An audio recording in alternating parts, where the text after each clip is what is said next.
નમસ્કાર દર્શક મિત્રો, હેલ્થ ટિપ્સ ગુજરાતી ચેનલમાં ફરી એકવાર આપનું હાર્દિક સ્વાગત કરું છું. મિત્રો, શરદી, ઉધરસ અને કફને દૂર કરવા માટેનો એક ઘરગથ્થુ અને દેશી ઉપચાર આજે બતાવું છું. કફ હોય, સાથે સાથે ઉધરસ હોય, ખાંસી આવતી હોય અને ઘણી વખત ખાંસી દિવસે આવતી હોય એની કરતાં રાત્રે વધારે ખાંસી આવતી હોય છે. સૂકી ઉધરસ હોય કે કફવાળી, બંને પ્રકારની ઉધરસમાં રાત્રે જે વધારે ઉધરસ આવતી હોય એના ઉપર કાબુ કઈ રીતે મેળવવો એનો પણ એક દેશી ટ્રીક બતાવું છું. સાથે સવાર અને સાંજ એક પીણું પીવાથી જે કફ છે એ ધીમે ધીમે નીકળવા માંડે છે, કફ પાતળો થાય અને છૂટો પડવા લાગે છે અને કફ મટી જાય છે. સાથે સાથે ઉધરસ અને શરદી, નાક અને ગળાની સમસ્યા હોય તો એમાં પણ સારું પરિણામ મળે છે. ગળામાં ખરાશ ખરેરી હોય, ગળામાં બળતરા થતી હોય, નાકમાં બળતરા થતી હોય અથવા કફ છે એ કાઢવા માટે ઘણી બધી કોશિશ કરવી પડતી હોય, છતાં એમ કહેવાય કે ગળામાં કફ અટકી જતો હોય તો પણ એમાં ખૂબ સારું પરિણામ મળે. હવે પહેલાં તો એ વાત કરી દઉં કે રાત્રે ઊંઘ ન આવતી હોય, મતલબ કે ઉધરસને લીધે રાત્રે ઊંઘ બગડતી હોય, સૂતી વખતે તમે સીધા સૂવો અને અચાનક ઉધરસ ચડે છે, ખૂબ ઉધરસ આવે છે, તો રાત્રે સૂતી વખતે તમારે ખાસ 2 લવિંગ લેવાના. બંને ગલોફા છે એની અંદર એક લવિંગ મૂકી અને સૂઈ જશો એટલે રાત્રે ઉધરસ નહીં આવે. એ સિવાય હવે જે રાત્રે પીણાની વાત કરી તો એની માટે 1 ગ્લાસ જેટલું પાણી લેવાનું છે.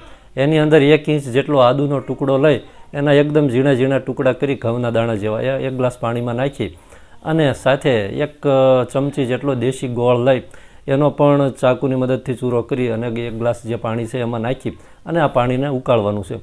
પાણી ઉકળવા લાગે, વધારે બાળવાનું નથી પણ અતિશય ગરમ થઈ જાય અને પાણી ઉકળવા લાગે એટલે આ પાણીને નીચે ઉતારી અને થોડું ઠંડુ પડવા દેવાનું છે.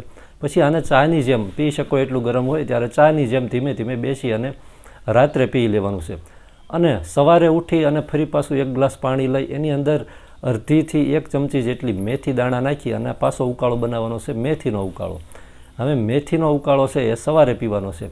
મેથીનો ઉકાળો પણ પાણી વધારે બાળવાનું નથી, પણ પાણી ઉકળવા લાગે, ઉફાળા મારવા લાગે એટલે આ પાણીને નીચે ઉતારી લેવાનું છે અને થોડું ઠંડુ પડે એટલે ચાની જેમ મેથી છે એને ચાની જેમ ધીમે ધીમે પી લેવાનું છે. આ ઉપચાર એવો છે જેનાથી શરદી અને ઉધરસ મટે છે, ખાંસી મટે છે, કફ હોય, કફ છે એ ધીમે ધીમે નીકળી જાય છે.